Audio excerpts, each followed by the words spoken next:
जिस घर को 90 कहा जाता था उसके अक़ब में एक दरवाज़ा खुलता था, उस मकान में वो खातून रहा करती थी। कहने को तो वो अहलिया की लीडरशिप है उसके किसी करीबी अजीज़ की थी। एक इल्ज़ाम भी लगाने की उन्होंने कोशिश की कि शायद मैं उनमें दिलचस्पी रखती हूँ इसलिए किसी औरत का आना पसंद नहीं है। मेरे लिए बड़ा बेहुदा इल्ज़ाम था। आवाम को बड़ी तवक्कुआत थी MQM से, लेकिन आवाम की तवक्कुआत तो पूरी नहीं हुई। ताकत को हासिल करके उन्होंने खुद को खुदा समझना शुरू कर दिया था। क्यों बाकी वक्त की ज़रूरत थी। महाजिर जो है आहिस्ता आहिस्ता जैसे पक गए थे। अल्ताफ़ हुसैन ने अपना सेकंड हैंड कमांड किसी को नहीं बनने दिया। अल्ताफ़ हुसैन जिन ताकतों के बलबूते पे कराची के ऊपर हुकूमत करते थे, झूठ बोल बोल के, उन ताकतों में से कई ऐसे लोग हैं जिनको अब ये बात समझ में आ रही है।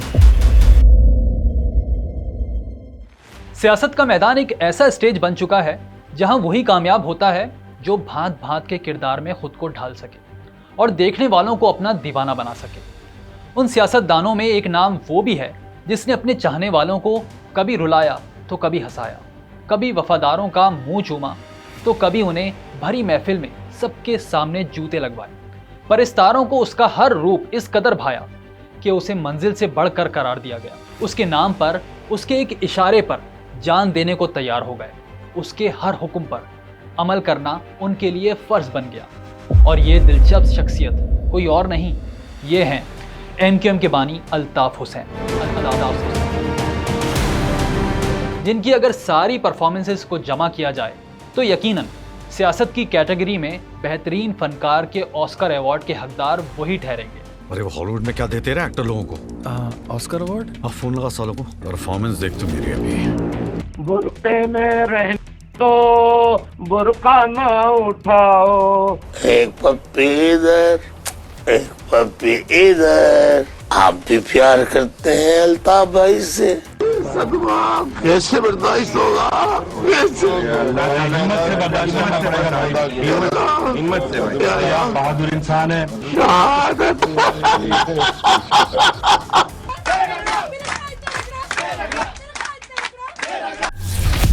उसके एक इशारे पर दुनिया के कई मुल्कों से बड़ा कराची बंद हो जाता था।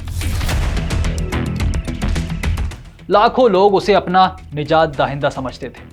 कराची, हैदराबाद, मीरपुर खास, नवाबशाह, सक्खर जैसे शहरों में लोग उस पर जान निछावर करते थे और उसी दीवानगी ने उस चेहरे के पीछे छुपी उस सच्चाई को छुपा दिया था जिसे बहुत कम लोग जानते थे। आज हम बात करेंगे MQM के बानी अल्ताफ़ हुसैन की और उठाएंगे कुछ ऐसे राजों से पर्दा जो आपने न कहीं पढ़े होंगे न किसी से सुने होंगे। लेकिन इससे पहले जल्दी से हमारा चैनल सब्सक्राइब कर लें और वीडियो पसंद आए तो उसे लाइक और शेयर करना मत भूलिएगा। ये आवाज़ थी जिसने लाखों लोगों को अपना दीवाना बना रखा था। कराची यूनिवर्सिटी से शुरू होने वाली MQM कराची पर हुक्मरानी करने लगी। अल्ताफ़ हुसैन के जलसों में अवाम का समंदर उमड़ आता था। उनका हर खिताब हेडलाइन बन जाता, हर ऐलान मुल्क में गूंजता। सिंध के शहरी अवाम उनके विजन और उनके नज़रिए पर लब्बैक कहने लगे। उन्हें बाबाए महाजिर कौम का लक़ब भी दिया गया, पीर साहब के नाम से भी पुकारा गया। लेकिन मकबूलियत और ताकत का नशा हर कोई बर्दाश्त नहीं कर सकता। नज़र आता था जब इब्तिदा में MQM बनी थी कि वाकई मुतवस्सित तबके की ये जमात थी, क़यादत नीचे से आई थी, अवामी मसाइल हल होना शुरू हुए थे, लोगों को आवाम को बड़ी तवक्कुआत थी MQM से, लेकिन आवाम की तवक्कुआत तो पूरी नहीं हुई। और जो एक धचका पहुंचा वो अल्ताफ़ हुसैन के उस रवैये की वजह से पहुंचा और जिसकी वजह से पार्टी जो है वो तितर बितर हो गई। जो लोग 9 और खुर्शीद बेगम सेक्रेटरीट जो कराची में है वहाँ गए हों तो वहाँ पर उन्होंने एक तहरीर जो वहाँ पर अक्सर दीवारों पर लिखी हुई थी कि ताकत को खुदा का अतिया समझो, ताकत को हासिल करके ख़ुद को खुदा ना समझो। तो यही कुछ हुआ कि ताकत को हासिल करके MQM के कायद हों या MQM के जो लीडर हों उन्होंने ख़ुद को खुदा समझना शुरू कर दिया था। क्यों बाकी वक्त की ज़रूरत थी, उस वजह से बनी। लेकिन जिस वक्त बनी उस वक्त जो हालात थे वो ऐसे थे कि अल्ताफ़ हुसैन ने एक समझिए कि महाजिर जो है आहिस्ता आहिस्ता जैसे पक गए थे लेकिन कुछ कर नहीं रहे थे।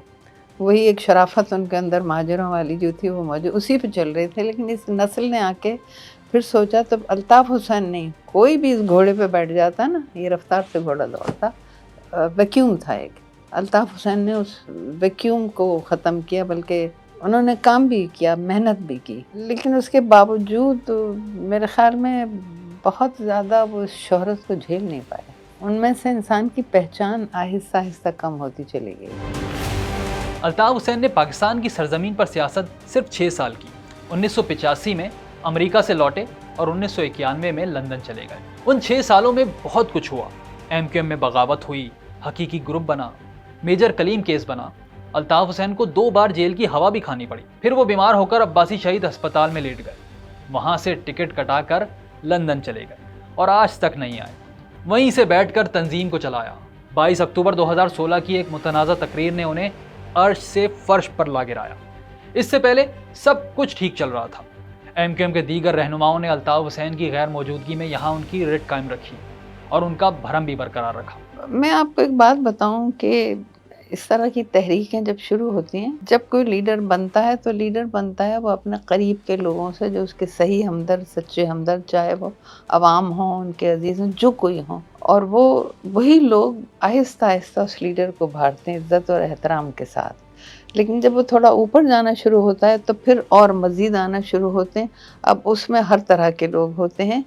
अब ये लीडर की मिजाज के ऊपर है या उसके ज़हनी स्टेटस के ऊपर है कि उन पहले वाले लोगों को भूल जाए, इनके साथ चल पड़े। लेकिन अमूमन लीडर ये होता है कि जो मेजॉरिटी होती है उसको साथ लेके, जो वो होते हैं वो तो पीछे रह जाते हैं, फिर वो खुद अगर शुरफा होते हैं तो वो खुद उस मंज़र से आहिस्ता आहिस्ता पीछे होने लगते हैं, और जो उठा के ऊपर लीडर को ले जाते हैं वही फिर पटख देते हैं उसी लीडर को। एक्चुअली इसी किस्म की चीज़ें हमारे MQM में भी हुई। अल्ताफ़ हुसैन जिस दौर में थे तो वो असले के ज़ोर पे, डंडे के ज़ोर पे मनवाई करते थे। और एक और चीज़ जो अल्ताफ़ हुसैन की वापसी को नामुमकिन बना सकती है कि अल्ताफ़ हुसैन जिन ताकतों के बलबूते पे कराची के ऊपर हुकूमत करते थे, झूठ बोल बोल के, उन ताकतों में से कई ऐसे लोग हैं जिनको अब ये बात समझ में आ गई है कि अल्ताफ़ हुसैन ने इनको किस तरह इस्तेमाल किया या किस तरह झूठ बोला उनके साथ, या किस तरह पाकिस्तान के ख़िलाफ़ काम किया। और मैं ज़ाती तौर पर जानता हूँ उसमें कई लोग ऐसे हैं जो मुहब्बे वतन लोग हैं, जो कभी भी पाकिस्तान के ख़िलाफ़ काम नहीं करना चाहते थे। वो गलती से ये समझ रहे थे कि वो कोई महाजर कौस का काम कर रहे हैं,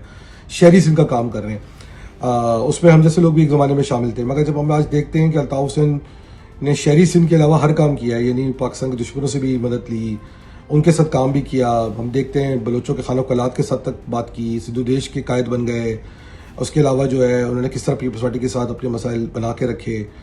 तो सारे काम किए उन्होंने। कराची के लिए कोई हासिल वसूल नहीं किया इतने साल की सियासत में। मतलब 25,000 लोगों को मरवाने के बाद भी, शहादत कराने के बाद भी आपने कद्दू भी कुछ हासिल नहीं किया।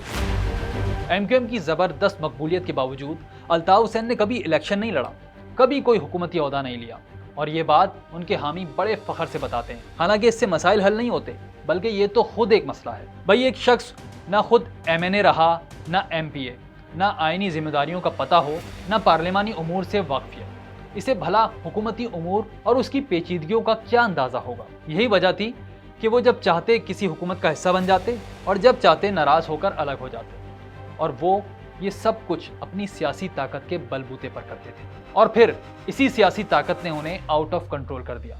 2016 की वो मुतनाज़ा तकरीर भी इसी ताकत के नशे का नतीजा था। इस तकरीर ने उन पर पाकिस्तान में सियासत करने के सारे रास्ते बंद कर दिए। कहने को तो अल्ताफ़ हुसैन पाकिस्तानी मजलूमों के साथी थे, मगर उनके तमाम रिश्तेदार अमेरिका, कनाडा और लंदन में रहते हैं। एक भाई इसरार कनाडा में, दूसरा भाई इकबाल अमेरिका में, बहन भी अमेरिका में। कज़न इफ्तिखार, चांद, अरशद भी बैरून मुल्क मुंतकिल हुए। अल्ताफ़ हुसैन की सियासत को करीब से देखने वाले दावा करते हैं कि बानी के रिश्तेदारों को बैरून मुल्क मुंतकिल होने के लिए पार्टी फंड से भारी रकम दी गई। ये बात तो अब बिल्कुल आया हो चुकी है कि अल्ताफ़ हुसैन के हवाले से जो मुख्तलिफ़ चीज़ें गर्दिश उस वक्त कया साराइयाँ की जाती थी, और जब 22 अगस्त के बाद तहक़ीक़ात की गई तो सन चैरिटी का मामला हो या इसके अलावा दीगर जो मुख्तलिफ़ NGOs के नाम पर भारी रकम लंदन ट्रांसफ़र की गई। कुछ रकम के बारे में सन चैरिटी के हवाले से, जो सन चैरिटी चलाते थे वो कुछ लोग अब भी पाकिस्तान में मौजूद हैं और ज़िंदा हैं और बहुत फ़ाल हैं सियासत में, तो बता सकते हैं कि किस किस तरीके से पाकिस्तान से रकम जो है वो लंदन भेजी जाती थी और अल्ताफ़ हुसैन की मर्ज़ी से उनसे न सिर्फ प्रॉपर्टीज़ ख़रीदी जाती थी बल्कि मुख्तलिफ़ जो कामों में अल्ताफ़ हुसैन की जो ख्वाहिशात थी उनके उसमें भी जो है वो ख़र्च की जाती थी। अमेरिका के अलावा लंदन और अमेरिका के अलावा कनाडा में भी जो है वो कुछ प्रॉपर्टीज़ ली गई थी और वहाँ पर अल्ताफ़ हुसैन के भाई जो है वो तमाम तर चीज़ों को देखते थे। तो ये अब तो बिल्कुल आया हो चुकी है और बहुत सी ऐसी चीज़ें हैं जो मंज़र पर नहीं है, लेकिन बाज़ औक़ात ऐसा होता है कि वो उन चीज़ों के हवाले से जब बातचीत की जाती है तो लोग कहते हैं कि ज़ाती मामलात हैं, इस पर बात नहीं की जानी चाहिए। आपका वो जो 10 बिलियन प्रॉपर्टीज़ हैं वो तो उस पर डिबेट हो रही है, वो तो एमक्यूएम कहती है हमारी है, वो उस पर दोबारा हियरिंग स्टार्ट हो रही है। और ज़ाहिर बात है उसके अलावा 1.5 से 2 बिलियन पाउंड जो मेरी इतलात के मुताबिक है आपको ब्रिटिश क्राउन को टैक्स की मद में या गड़बड़ जो आपने की हुई थी उस मद में देने हैं। तो ज़ाहिर बात है कि पैसों का फ़िलहाल तो प्रॉब्लम नज़र आ रहा है और अगर पैसे, मुझे नहीं लगता पैसे हैं वो मूव नहीं हो पा रहे हैं, इसलिए जो है या वो उसको पता है अगर मूव होंगे तो नज़र में आ जाएंगे। पहले इतनी सख्ती नहीं थी, अगर अब सख्ती है तो शायद इसी वजह से जो है वो थोड़ा ड्रामा रचाया जाता है। अच्छा, अफसोस की बात ये होती है कि पैसे जमा किए जाते हैं पूरी दुनिया के अंदर, बड़ी अजीब सी बातें सुनने में आती हैं कि कुछ लोग उनके पैसे खा भी जाते हैं और कुछ लोगों के पैसे लेके वो वापस नहीं करते हैं। मजलूमों का साथी कहलाने वाला जो अपने चाहने वालों को हक पर चलने की तलकीन करता था, वो खुद इस रास्ते पर कितना चलता था, इस पर भी बाद में अपने ही साथियों ने सवाल उठाए। ये केस चल रहा था और दुनिया को पता चल जाता कि 25 सालों से रॉ से पैसे लेकर यहाँ पर दहशतगर्दी करा रहे हैं, कैंप चला रहे हैं, तो इंडिया ने अपना हाईएस्ट ऑफिस इस्तेमाल करके बरतानिया को कहा कि हमारी पूरी दुनिया भर में हम ISI हमें कोई पकड़ ले इल्ज़ाम नहीं, लेकिन स्कॉटलैंड यार्ड के यहाँ तो पकड़वा दिया अल्ताफ़ हुसैन ने हमें। I am not against Pakistan and I had never been willingly cooperated with India. Party की लाइन थी, हुक्म मानना था, वो हमने किया। हाँ, पैसे लाते थे, वो दे देते थे। एमक्यूएम से माइनस होने के बाद अल्ताफ़ हुसैन की ज़िंदगी के वो गोशे एक एक करके बेनकाब होना शुरू हो गए जिन पर बरसों से पर्दा पड़ा हुआ था। उनकी वो रंगीन ज़िंदगी भी सामने आई जो 90 से शुरू होकर लंदन तक जा पहुंची थी। अल्ताफ़ हुसैन कहने को तो सबके भाई थे, मगर कराची से लंदन तक कुछ ऐसी शख्सियात भी हैं जिनसे वो सबके भाई बिल्कुल नहीं लगते थे। देखिए, अल्ताफ़ हुसैन की जो पाकिस्तान में 6 साल की सियासत है, उसमें जब वो अब्बासी हॉस्पिटल में एडमिट हुए, उसके बाद जो जिस घर को 90 कहा जाता था, जो कुछ अर्से कबल शॉर्ट सर्किट के बायस जिसमें आग लग गई थी, तो उसके अक़ब में एक दरवाज़ा खुलता था और उस वक्त जो सिक्योरिटी पर लोग होते थे उनसे बातचीत होती थी, तो उनका यही कहना होता था कि उसके अक़बी जो दरवाज़ा होता था वहाँ से उनके कायद जो है वो अक्सर रात में निकल जाया करते थे और टी ग्राउंड के करीब एक मकान था जो उस मकान में वो अक्सर वहाँ पर जो है वो सुबह तक पहुँचते थे। जो उस वक्त के लोग हैं वो यही कहा करते थे उस मकान में कुछ ऐसी सरगर्मियाँ होती थी कि जिसका उस वक्त यानी कि जिस वक्त अल्ताफ़ हुसैन पाकिस्तान में थे और उनकी ताकत उरूज पर थी तो उस वक्त उसका कोई नाम भी नहीं ले सकता था। अच्छा, सलीम शहजाद मरहूम, उनसे एक दफ़ा हमारी मुलाकात हुई कराची आने के बाद। जब वो कराची शिफ्ट हुए तो उनसे हमने कुछ लंदन के मामलात पर बातचीत की कि लंदन में अल्ताफ़ हुसैन और उनकी ज़िंदगी, उन पर इल्ज़ाम लगता है शराब नोशी का, उनके ऊपर ख़वातीन के साथ मामलात का इल्ज़ाम लगता है। तो उन्होंने एक बड़ा अच्छा जुमला कहा कि 185 एक कोड मैं आपको मकान का बताता हूँ, उसके बारे में आप तहकीकात कर लें कि वो क्या था, तो आपको तमाम तर चीज़ें खुल जाएंगी। अल्ताफ़ हुसैन का जो घर है जहाँ पर वो इस वक्त रिहाइश पजीर हैं और जहाँ पर उन्होंने अपनी शादीशुदा ज़िंदगी भी बसर की, उस मकान में किसी को भी जाने की इजाज़त नहीं थी। उस मकान में वो खातून रहा करती थी, कहने को तो वो अहलिया किसी और एमक्यूएम के जो लीडरशिप की एक लीडरशिप है उसके किसी करीबी अजीज़ की थी, लेकिन उनकी रिहाइश जो है वो अल्ताफ़ हुसैन के उस मकान में होती थी ज़्यादातर जिसमें किसी को जाने की इजाज़त नहीं थी। और या कुछ तो एक फैंटेसी होती है ना कि तरह तरह की ख़वातीन, अच्छा बहुत शरीफ ख़वातीन थी हमारी एमक्यूएम में ना, ख़ानदानी औरतें आई सारी, लेकिन फिर कुछ इधर से उधर से आनी शुरू हुई। एक सिस्टम मैंने बनाया हुआ था, मेरा ऑफिस था अलकरम स्क्वायर पे, ये 90 जो है था भी नहीं, वहीं से हम करते थे, वहीं से हम इलाक़ों में जाते थे, यहाँ पे तिला देते थे कि अब इतनी लड़कियों का इजाफा हो गया या इतनी ख़वातीन अब आ गई हैं। तो जब कुछ ख़वातीन आई मिलने कहने लगी कि हमें 90 भेजना, मैंने कहा अभी नहीं, अभी आप काम कीजिए, वो कर लीजिए। फिर मुझे इमरान फारूक ने कहा कि यहाँ पे ड्यूटी पे ज़रूरत पड़ती है ख़वातीन की, तो आप दे दीजिए, लोग आने लगे हैं काफ़ी। صحافی بھی آتے ہیں سب، تو میں نے خواتین اپنے ساتھ چن کے بھیج دیں، ایسی ہی دیکھ کے ان کے گھر سے ڈسٹینس زیادہ نہ ہو، پختہ عمر کی ہوں، میچور ہوں، سوال جواب کر سکیں، دے سکیں. تو وہ لوگوں نے کوئی نہ کوئی بہانہ کر کے، اور کچھ خواتین پھر وہاں بیٹھنی شروع ہوئی وہاں پر. پھر وہی خواتین میرے پاس اٹھ کے آتی تھیں، تو میں نے خبردار کیا صرف کہ دیکھیے ان کی زبان میں نہیں روک سکتی ہوں، اور ان کے اندر وہ جراثیم بھی نہیں ہے کہ یہ کارکن بن سکیں یہاں کی. یہ بہت شارٹ پرواز کے لیے.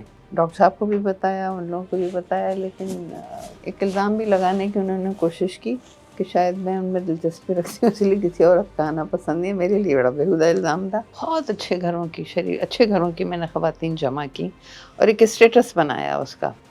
لیکن یہ جو الزامات لگے ہیں وہ میرا کبھی نہ ان ونڈ سے واسطہ رہا، نہ مجھے معلوم، اس بارے میں جانتی بھی نہیں ہوں. اب آپ لوگ سمجھدار ہیں، زیادہ سمجھتے ہوں گے. مجھے تو یہ پتا تھا کہ ہاں یہ ایسا کر رہے ہیں، کیوں کر رہے ہیں، کس لیے کر رہے ہیں. لیکن میں نے وہی کہا نا کہ جب دائرہ وسیع ہوتا ہے نا تو اس میں ہر قسم کے لوگ ہوتے. تو اس میں ایسے لوگ بھی آ گئے تھے کہ جن کے لیے کھانا پینا، شیطانیاں کرنا، یہ سب ان کا شغل تھا. الطاف حسین اپنی تقاریر اور مختلف لیکچرز میں خود کو بعض اوقات ایک اسلامک اسکالر بھی ظاہر کرنے کی کوشش کرتے تھے، مگر قادیانیت کے معاملے پر الطاف حسین نے جس طرح کھل کر حمایت کی، پاکستانی سیاستدانوں میں اس کی مثال شاید ہی ملتی ہو. احمدیز کو جو ان کی عبادت گاہ ہے وہاں جا کے عبادت کرنے کا پورا حق ہے. MQM واحد آرگنائزیشن ہے کہ جب قادیانیوں کے سربراہ مرزا طاہر بیگ صاحب ان کا انتقال ہوا تھا، واحد الطاف حسین تھا جس کا تعزیتی بیان گیا تھا، جس پر کئی اخبارات نے اداریے لکھے کہ میں نے کفر کیا ہے. 22 اگست 2016 کی متنازع تقریر پر تو الطاف حسین معافی مانگتے دکھائی دیتے ہیں، مگر قادیانیت کے حوالے سے اپنے بیانات پر انہوں نے کبھی وضاحت نہیں کی. الطاف حسین کی MQM نے ہمیشہ دعویٰ کیا کہ وہ واحد سیاسی جماعت ہے جس کا کوئی مسلح ونگ نہیں، لیکن کہا جاتا ہے کہ یہ پوری کی پوری پارٹی مسلح تھی. زون، یونٹ اور سیکٹر کی سطح پر اسلحہ تقسیم ہوتا تھا. جب کوئی ذمہ دار تبدیل ہوتا تو باقاعدہ نفری اور اسلحہ کی منتقلی کی جاتی تھی، باقاعدہ ہینڈنگ اوور اور ٹیکنگ اوور کیا جاتا تھا. یہ اسلحہ علاقہ غیر سے ٹرکوں میں لکڑیوں اور بھوسے میں چھپا کر لایا جاتا تھا. 90 کے قریب ایک مکان سے ملنے والا اسلحہ اس کی سب سے بڑی مثال ہے. دیکھیے یہ بات بالکل ایک درست اس کو کہا جا سکتا ہے کہ MQM ایک ایسی جماعت تھی، MQM کی بات کر رہا ہوں، MQM پاکستان کی نہیں، کہ جو پوری کی پوری پارٹی ایک عسکری ونگ جو جس کو کہا جائے تو غلط نہ ہوگا، کیونکہ اس کے جو مختلف سیکٹرز تھے، یونٹس تھے، اس میں باقاعدہ طور پر اسلحہ جو ان کے کارکنان اور ذمہ داران کے پاس ہوتا تھا، اگر کوئی اس کی چینجنگ ہوتی تھی تو باقاعدہ اس کی تفصیلات ایک دوسرے کو منتقل کی جاتی تھی. اور جو کچھ عرصہ قبل MQM کے جو مرکز ہے 90 کراچی میں، اس کے جو عقب سے مکان سے اسلحہ ملا، اس کے جو انڈر گراؤنڈ پانی کا ٹینک تھا، اس کی وہ سب سے بڑی مثال ہے. اور جو ماضی میں ہم نے دیکھا کہ جو مختلف اسلحہ گولہ بارود ہوتا ہے، اس کے جو مختلف نام، ٹماٹر، آلو، پیاز، جو اس طرح کے نام ہیں، وہ سب کے سب MQM کی جانب سے نکالے گئے، کیونکہ جو MQM کے اس طرح کے جو کام کرنے والے لوگ تھے، جب ان کی مختلف انٹروگیشن سامنے آتی ہیں تو اس میں تمام کی تمام تر چیزیں جو ہے وہ سامنے ہوتی ہیں کہ ان لڑکوں کو کس طریقے سے اسلحہ جو ہے وہ پہنچایا جاتا تھا. اور ایک رپورٹ تو ایسی بھی بنی تھی کہ جس میں کہا گیا تھا کہ علاقہ غیر سے جو لکڑیوں کے مختلف ٹرک آتے تھے، اس کے اندر جو ہے وہ اسلحہ کراچی پہنچایا جاتا تھا، اور اس کی ڈیلنگ کے لیے باقاعدہ ایک الگ سے ٹیمیں ہوتی تھی. تو یقیناً یہ وہ تمام کی تمام چیزیں تھیں جو MQM کے لیے نقصان دہ ثابت ہوئیں. اور آج جو MQM ایک طاقت کا سر چشمہ سمجھی جاتی تھی الطاف حسین کے دور میں، آج وہ MQM کہاں ہے اور اس کا کیا حال ہے؟ دیکھیں، آپ نے بات درست کہی کہ واپسی تو ممکن نظر نہیں آتی، لیکن آپ نے یہ دیکھا کہ خود جو مرکزی قیادت ہوتی ہے وہ ایک لیڈرشپ ایمرج نہیں ہونے دیتی. الطاف حسین نے اپنا سیکنڈ ہینڈ کمانڈ کسی کو نہیں بننے دیا. کہا جا جائے کہ عظیم طارق ہو سکتے تھے، عمران فاروق ہو سکتے تھے، لیکن آپ نے دیکھا کہ وہ سب کہاں گئے، کیا ہوا ان کے ساتھ، وہ ایک الگ کہانی ہے.